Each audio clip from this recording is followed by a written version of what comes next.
now she looked closer, was fresh. He had a long, elegant face, perhaps a touch fey. "Nowhere thrilling. Sorry to disappoint." She took a last puff of her gasper, dropping the end into the mud between the slatted duckboards. "Well, Miss Armstrong," he said, "you go and get yourself some shut-eye directly. Doctor's orders." She blinked at him wearily and plodded away, aware of his eyes following her, but too tired to be either flattered or irritated, though she was reminded that she really must write to Dennis. How many weeks? She'd lost track. In the ablutions tent, she heated water, added it to cold to make a tolerably tepid mixture, and then, shivering behind a skimpy curtain, stripped off her clothes and washed every bit of her body with carbolic soap. There were bites around her waist and at the top of her legs. Bedbugs, probably. Or lice. They got everywhere.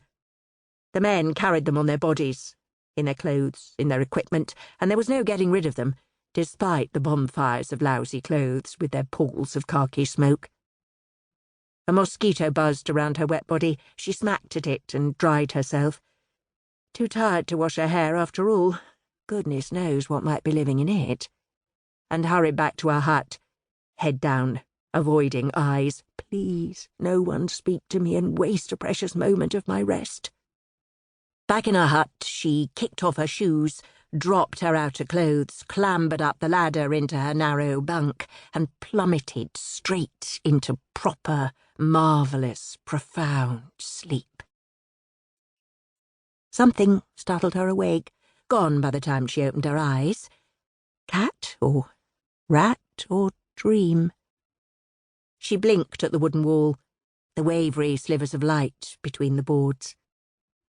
On the wall some wag had pinned a calendar, open at last June. Hollyhocks and thatch, a duck pond and a weeping willow on a village green. A wag, or a hopeless nostalgic. Grief regrouped inside her during sleep, and only when she was awake enough to be fully cognizant of where she was did the burden lift. At least here she was busy. There was hardly time to think. Busy, useful, and so tired she actually slept. In fact, could never get enough of it.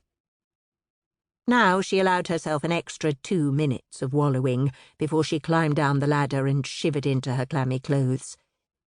She felt a little triumph for having achieved the first uninterrupted rest for days. Only 2 bunks in this little hut, and sometimes a mattress on the floor, but not at present, so there was the luxury of floor space.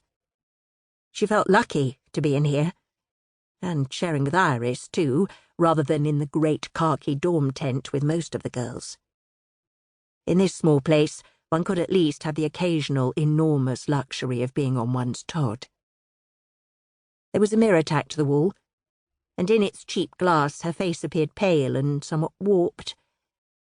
And that seemed right. There was a look of Ralph. No, don't think, don't. But it was irresistible. Holding her breath, she allowed him into her mind. An experiment. Ralph. Her beautiful, funny, clever little brother. And yes, it hurt, but it didn't destroy her, didn't barge her off her feet as it had done at first. She felt closer to him now.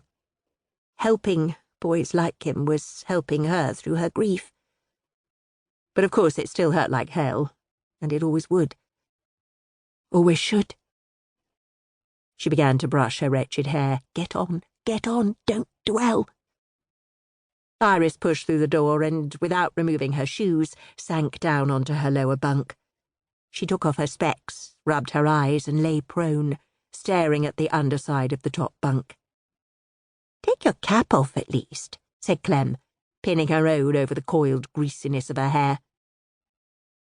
"Forster's gone," Iris said.